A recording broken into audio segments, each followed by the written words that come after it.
Episode 6, our final episode of the 98% Life After Prison. This is a podcast dedicated to the nearly 98% of incarcerated people in North Carolina who will eventually be released back into our communities, often with little more than a $45 gate check. I'm April Barber Scales. And I'm Judy Van Wyk. Did you know that since 2016, 81 incarcerated people have died by suicide, and that 60% of those deaths have occurred in solitary confinement? Last year alone, 13 people died in North Carolina's prisons. This at a time when a growing proportion of North Carolina's prison population have been diagnosed with mental illness. If you want to learn more about this public health crisis, check out Rachel Crumpler's latest article in North Carolina Health News. It's an online newspaper that's doing a stellar job of reporting on incarceration in this state. Today we're going to meet two people who are on a mission to end the practice of prolonged solitary confinement in our country's prisons. Craig Waleed is a project manager of the End Solitary Campaign for Disability Rights North Carolina. He himself has spent time in solitary confinement, an experience he says caused him to hallucinate and question his very existence. He's fighting to save others from prolonged time in the box, a practice the United Nations considers torture. Here's his story.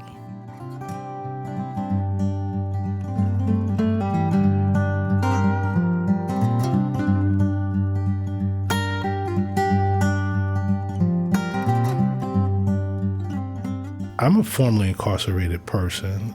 I survived solitary confinement twice, both 30-day sentences. I've been out of prison as of December 26th for 27 years.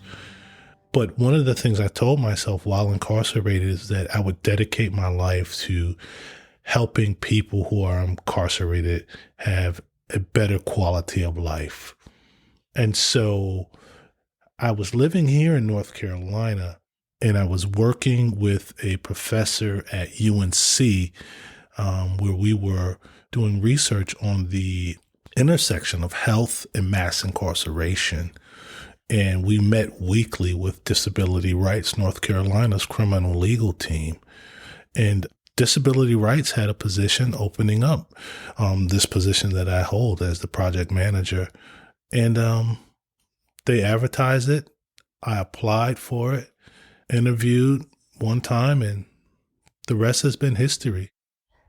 Tell me a little bit about your own experience with the carceral system. Yeah, so at the age of 19, I was sentenced to 4 to 12 years for violent assault.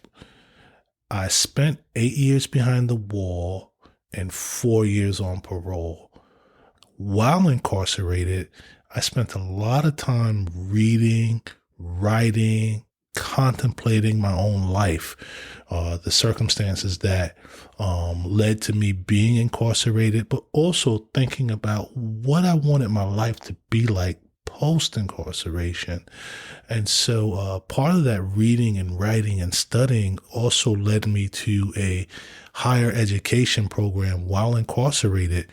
And I ultimately walked out of prison with an associate's degree in liberal arts, but more so the degree and the studying and whatnot, it served almost as a mechanism that turns over the soil of my cognitive space, which made me much more receptive to new and different ideas that would help propel me in a totally different direction away from the penitentiary. Some people say, in fact, I hear it often, that in some way prison saved their life. I don't know if you feel that dramatically about it, but it sounds like it worked for you. In a sense, I agree, and I've thought that over the years. In many regards, prison did serve to preserve me, because the way I was living, if I didn't go to prison, I probably would have either gotten a life sentence somewhere along the way, or I probably would have gotten killed. Being in prison preserved my life, but at the same time, prison left me with a lifetime of scars, psychological and emotional scars. And as I said in our opening, I've been out for 27 years, but there's still just components of that prison experience that I just can't shake. It's like the ghosts are always there. Tell me about your time in solitary confinement. So I'll tell you first, prison is such a loud and just chaotic environment that before I ever got sent to solitary, there were times that I would ask the sergeant, can you put me in solitary for 3 days or something? Because I wanted to just get away from the noise and the chaos. And they would always tell me, we can't, you have to do something. And I refused to do something to get myself locked up. But once I was in solitary, the lack of stimulation, the dehumanization that I experienced at the hands of other corrections officers was very harmful, I think, and very caused me to really question my self-worth at times, and just being a human being, part of our makeup is to engage with others.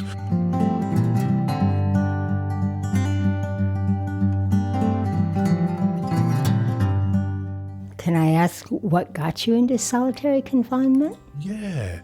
And both times, I shouldn't have been in solitary, Judy. And that's the whole thing. Like one time, it was the commemoration of the Attica riots. Had no idea about it. So I'm like, oh, okay.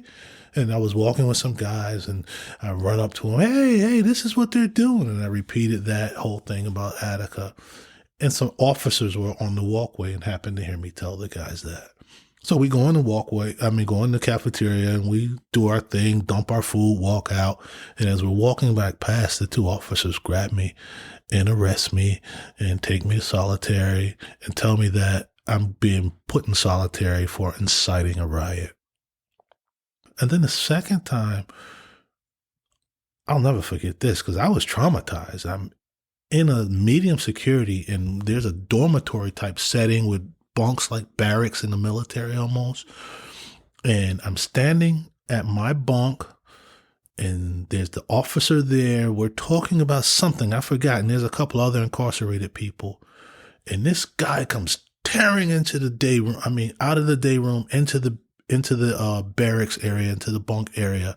And behind him comes like 3 or 4 guys, maybe 5, and they jump on him and they beat him, kick him, cut him, stab him right there in front of us. Blood's everywhere. The officer pulls his emergency pen. Everybody goes back to their separate bunks and, the whole rescue squad comes in and I'm shook. The officer's shook. They take this guy out. I don't know if he lived or died. I do know he did live, but at that point, the officer just started pointing out people who were involved. And he pointed me out. And I think he just didn't remember. He just knew he was talking to me. But at that point, I'm like, well, why the hell did you point me out? I was just talking to you when this happened. But as a result, I ended up being sent to solitary. And after about 4 weeks, the guy who got attacked, they had a hearing and they took me out of the cell and brought me into this dark room and had me strip search, like one piece of clothing at a time. And if I did it the wrong way, they had other officers in there with their gloves on and their sticks. And they're like, we're going to beat you up if you don't take off your right shoe with your left hand. And after I strip searched appropriately and put my clothes back on, the guy who got beat up, they had him in another room and they asked him point blank, is this one of the people who jumped on you? And I guess they did that with everyone, but I was there and he said no, he had nothing to do with it. And they let me go after 4 or 5 weeks. The research shows that any amount of time exposed to solitary confinement is detrimental to one's psychological makeup. It can cause atrophy to the brain to the point where parts of the brain will not recover. What are the Mandela rules? Yeah, so the Mandela rules are essentially a set of rules or suggestions that have been passed down from the United Nations Special Rapporteur, I think is the title. There's suggestions for how people should be kept in isolation if they must be. And essential to that is that if someone's left in solitary confinement over 15 days, it's considered torture. The North Carolina Department of Adult Corrections has not adopted the Mandela rules. However, in some of their latest, memos or writings, they are using language that reflects their understanding of the Mandela rules. But I don't think they're applying anything. And I say that because late in 2024, myself and one of my colleagues, we were at Granville Prison here in North Carolina in their HCON unit. And HCON is the highest security level of isolation or solitary confinement, what they'll call restrictive housing, but it's all the same thing, different euphemisms.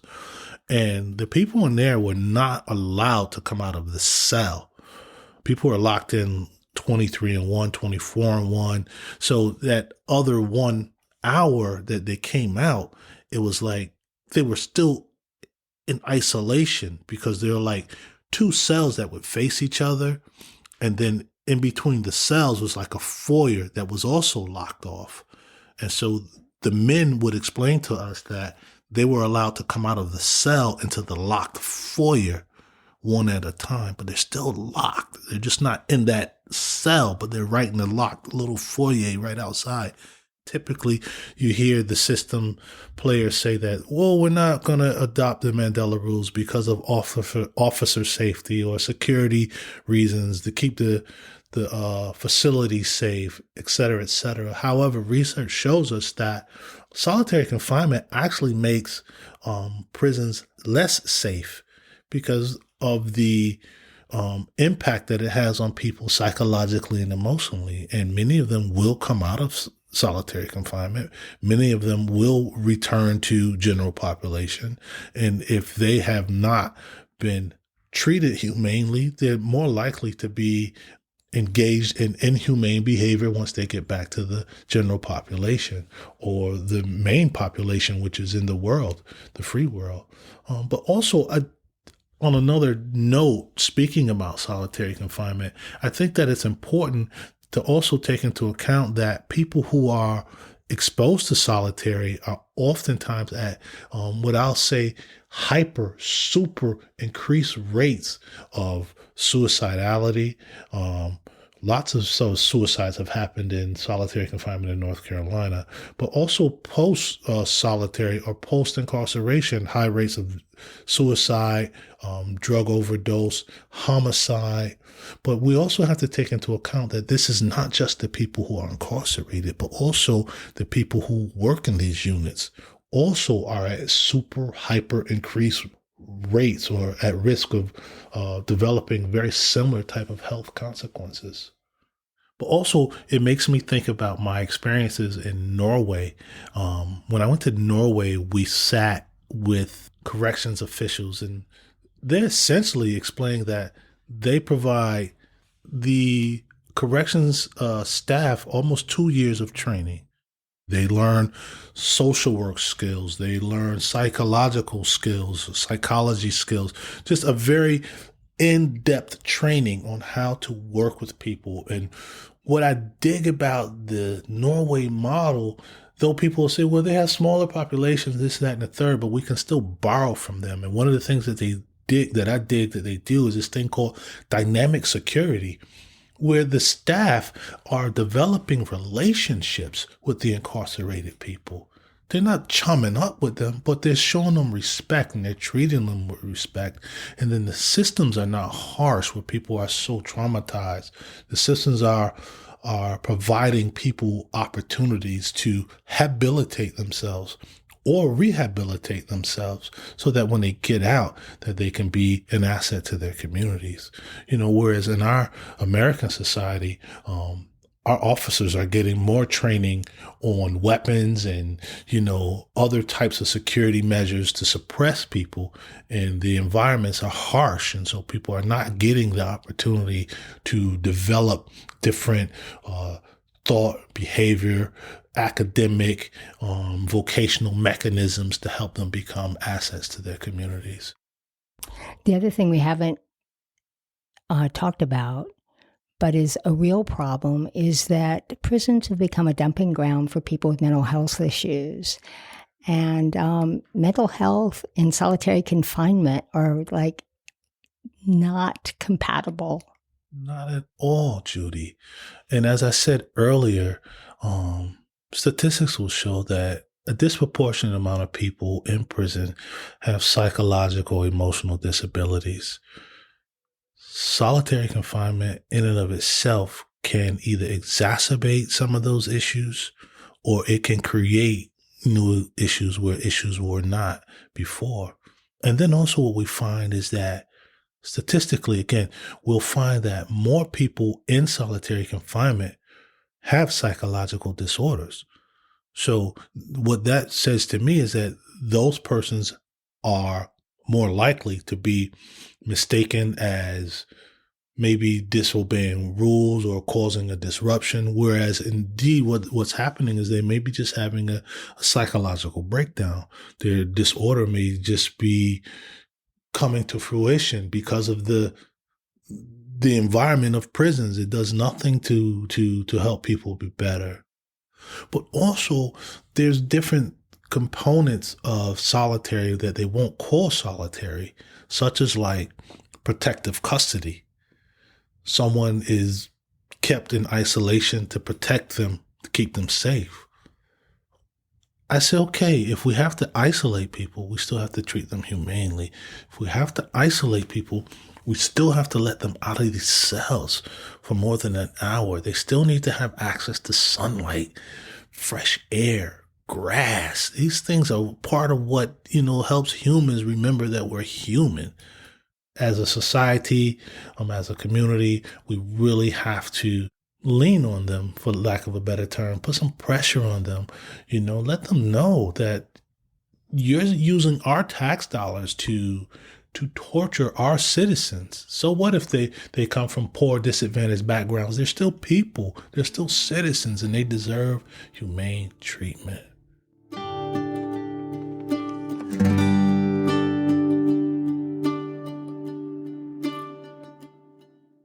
Tell us about your work with disability rights. So we're part of the Unlock the Box movement or campaign, which is a national campaign to end solitary in the country. And so here in North Carolina, Unlock the Box is known as End Solitary NC. And we have been on a campaign to educate the public about the harms of solitary confinement. And we've done that through public speaking events. We've done that through just passing out flyers. We've done that most recently through bringing our life-size replica solitary confinement cell to different venues. From your perspective, what would it take for the carceral system not to include solitary confinement? That's a great question.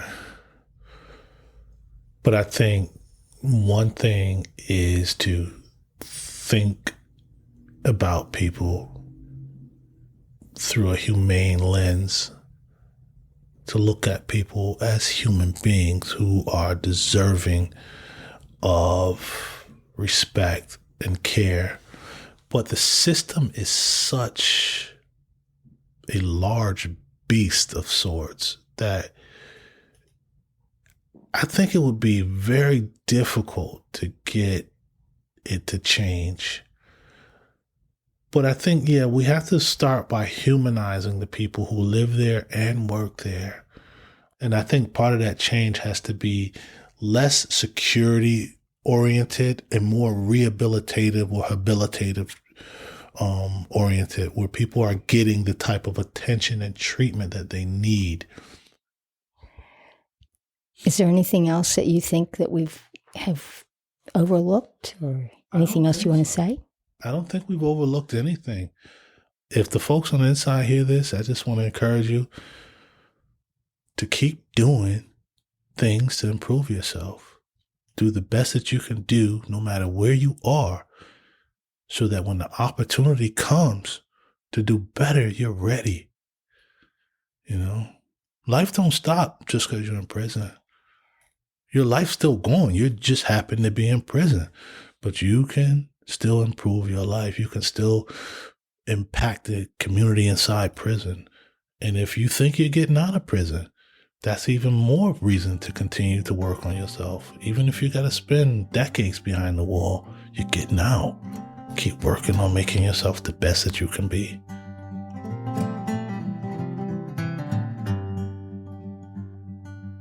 You know, Craig said a lot more about the Mandela rules that I didn't include. Basically, the Mandela rules are an internationally recognized blueprint for the humane treatment of prisoners.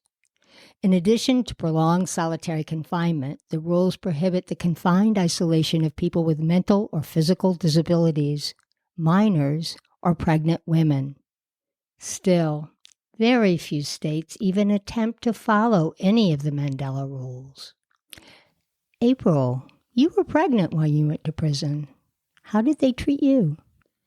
I was locked in an isolation room, a sort of solitary confinement, but not like a SIG. So there wasn't anyone to talk to or anyone to communicate with except me and my unborn child and an occasional staff member. But I do have a story along the lines of solitary confinement. I think this might shock you, Judy, but it brought something to mind. There was a husband and wife team that worked there, two ends of the prison. The wife worked in segregation, which is where solitary confinement is, and the husband worked on the yard and sometimes on my unit. So I was close to both, but closer to him because he was one that had the key to the yard. So I had to make him my friend so I could get all of my yard time. Well, there was an incident of suicide on solitary confinement on this lady's watch, who was super sweet, very nice lady. And she said to me afterwards, she told me, she said, April, I'm the one that got her down. So this lady began to, she wasn't showing up for her shifts and stuff. And so I asked the husband how she was, said she's taking this pretty hard. So she took some time off. He told me that they would go places. She was getting ready to go to the gym at her home, and she couldn't get out of the car. Like, she was just physically frozen. So fast forward, the lady never came back to work. She eventually started drawing disability for PTSD. So imagine what the person in the cell who talked to the person that she cut down because it was a hanging. And so imagine how the person in the cell felt talking to this person for days, months on end, and then the person wasn't there. So if the lady had to retire, if someone who made a career and a job of this for years, she wasn't a new employee, she had been there for years. And so if she had to quit because of her mental health issues, imagine how the person left in the box felt that no longer talked to the cellmate. Just point to ponder. It's very disturbing. Not shocking, I'm afraid to say, but disturbing. And it really points to the real impact that that it's not easy to be a correctional officer. And I think it's really easy for people to demonize the correctional officers, where it's the system that is just really messed up. Yep. Oh my, that's a horrible story. Yeah. It's really sad. Yeah. Yeah. The second person we're going to meet today is Dolores Canales, who was instrumental in the formation of Unlock the Box, a national campaign whose stated mission is to end solitary confinement in all U.S. prisons, jails, detention facilities and juvenile facilities. The goal of Unlock the Box is to bring the United States in full compliance with the UN Mandela rules for the treatment of prisoners. Dolores began her journey in 2011 during a prison-led hunger strike at Pelican Bay Prison in California. The strike was a protest against the inhumane conditions of solitary confinement, including indefinite sentences. Desperate to save her son, who was striking, Dolores protested from the outside. In 2013, when a second hunger strike erupted, she joined other families in becoming a principal organizer in the protest. This time, 29,000 prisoners refused to eat, with a core of men who maintain a hunger strike for 60 days. Dolores's advocacy led to the formation of California Families Against Solitary Confinement and helped end indefinite solitary confinement in California. Welcome to our show, Dolores. I really enjoyed meeting you at the screening of the strike in Durham. That's the documentary that tells the story about the Pelican Bay hunger strike. Speaking of Pelican Bay, can you tell us what it means to receive an indefinite sentence in solitary confinement, what that meant on the ground? Right. Well, the indefinite, it was referred to as an indefinite SHU term. SHU is what was, it's called security housing unit. And the indefinite SHU term here in California, the way it was being used at the time, you did not have to commit an actual rules violation. You didn't have to have any misbehavior at all. They practiced it more on an assumption-based practice and arbitrary measures, such as if you had a note from somebody else, or if somebody else had a note and had your name in it, or if you had a book, the Soledad Brothers, different things, pictures, they use different things. They would then label you as a gang validation. They had this whole process where they would label you as an associate of a gang or a gang member. And so therefore they would put you in security housing unit indefinitely, and you get a review every 6 years. And so the only way out at that time would be if you chose to. They had this system called the debriefing process, where you had to provide them information on other people, and they would have no misconduct as far as actual documentation of write-ups. It was just these 1030 chronos, which a 1030 chrono is a confidential chrono, and it's noted in your central file where somebody else is saying things about you, but there doesn't even have to be an actual investigation into the acts that you're being accused of. So therefore, a 115 never comes into play. A 115 is a serious rules violation report. Somebody else can say all these things about you. You'll never get a rules violation report for the things that are being said about you. So it'll never be cooperated with an actual misconduct form. So it's based on gossip. Right. And you don't know who that person is, too.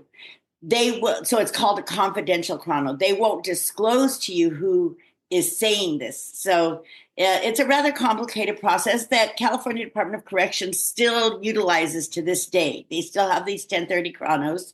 And one thing we did find out in the Ashker versus Brown lawsuit that the hunger strikes, it was all revolved around, was that oftentimes these confidential chronos, they're just fabricated. They're either fabricated or they were written by COs themselves. And that was admitted in court, but their justification for doing it was they've done this long before the Ashker lawsuit, so therefore it has nothing to do with the Ashker settlement in itself. That sounds like a police state. No, it sounds like East Berlin, and or a story out of there. It doesn't sound like the United States. Right. Well, it's kind of it's complicated because CDC oversees themselves. The legislators are supposed to oversee them, and our governor, of course, but the CCPOA, which is the Union for the Prison Guards, they donate millions to our Democratic Party here in California. Can you briefly describe the changes that came about in California as a result of the Pelican Bay strike? Yes. Well, once that hunger strike took place, it really like woke people up to what we were doing just with mass incarceration, with incarceration in itself. So CDC, they ended the use of indefinite solitary confinement because at that time we had people in isolation, 10 years to 40 years, literally on indefinite terms. And with arbitrary, use of the isolation, of the placement of isolation. And so what ended up happening was they ended the use of indefinite solitary confinement. People could still get SHU terms, but they're stipulated. Like, for instance, for murder, you get like a 5-year SHU term, or escape. I mean, there's still SHU terms still exist, but it's a definite SHU term of how long you'll be placed in solitary confinement. They also allow programming. They're supposed to allow programming while you're in SHU so that you could have, some sort of program. Although that's why we've been working on the Mandela Bill in California, because we're finding that they are still using, they found a different way. Oh, well, we'll put you in administrative segregation, which is isolation, and we'll call it pending investigation.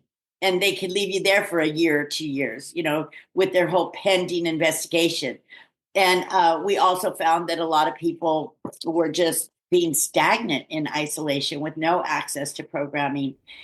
And another thing, so the governor now stepped in and said, SHU no longer exists in California.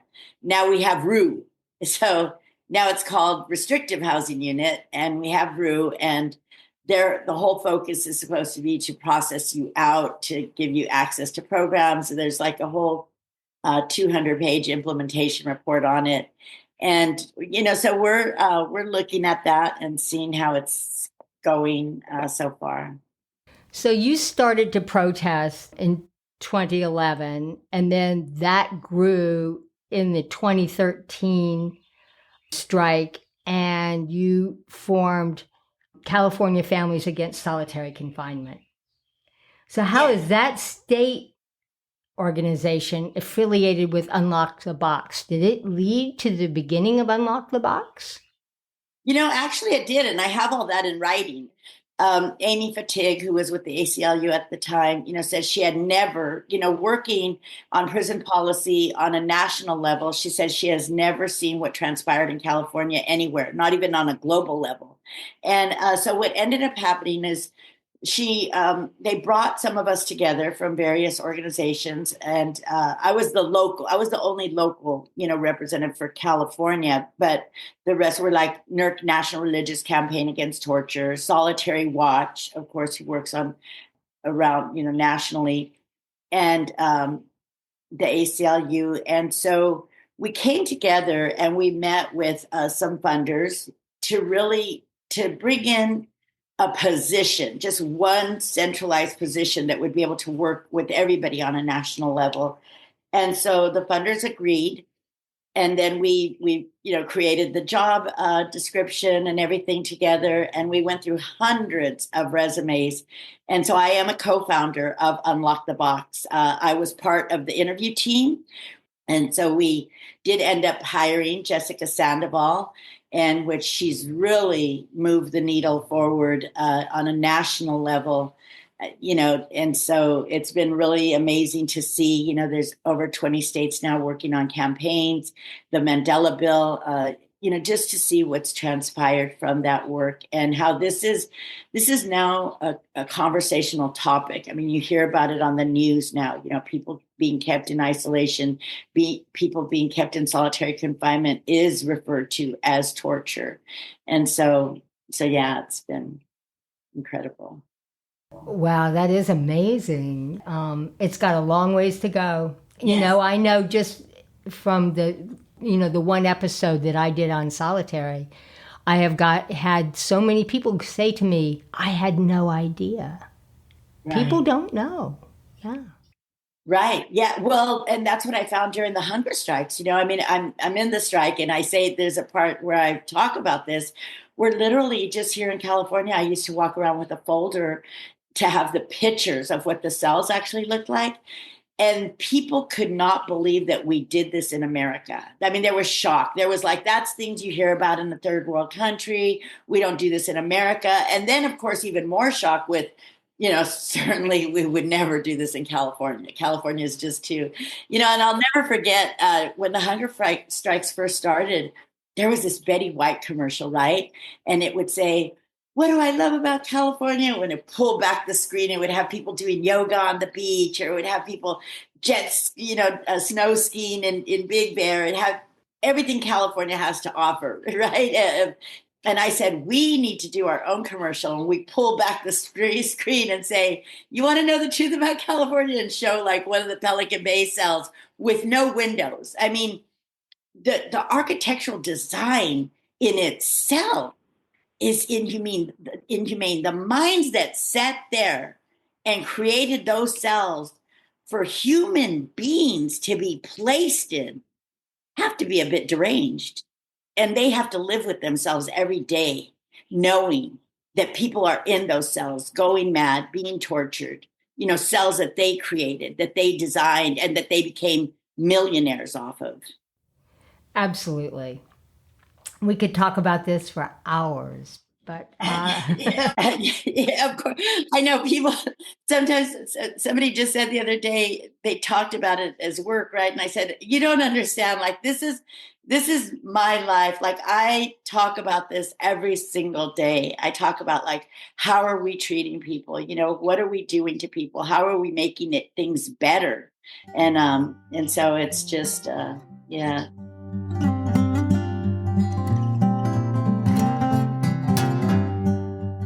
I understand that in addition to the work that you do on the steering committee for Unlock the Box, you also do a lot of outreach with the families of people in solitary confinement. Can you tell us about that? Yes, I do. And I'm very honest with the families. I said, I let them know, some of the things that I think are so important is, for one, does your loved one want you to get involved? And another is, if you're going to get involved, you have to be prepared to stay involved. It is not a journey for the, faint of heart, and just a lot of support. Sometimes that's just, what it is. I wish I had all the answers, sometimes, but I let them know, I'm a family member just like you are. And two, always run everything past their incarcerated loved one. I don't ever give advice of what someone should do. If I do give advice, I'll say, ask your incarcerated loved one what they think of this, because I see a lot of people, have some amazing ideas. And I think the most important voice and the most important consideration is the one that is still inside, that might have to endure retaliation. Is there a network of support if you begin to get involved? Is there a network of support for you if that person, if your son or your daughter starts facing retaliation, to where you're going to have a team that will be ready to hit the phone lines and call the prison, call your local legislators, connect the activism to the retaliation and the timing, just different things like that. And so, it's not like I let people know I'm a family member, just like you are. And I wish I had all the answers, but, we're finding them all out together. But, definitely, if you're going to get involved, just be prepared to stay involved until your loved one is home. Another thing is all the different state campaigns, like, for instance, a lot of the Unlock the Box states have been showing the strike, which the strike is the documentary of the hunger strikes that took place in the state of California. And so a lot of the states have been showing the strike, and sometimes they will have us, some of the protagonists, out to go be part of their panel with their local organizers.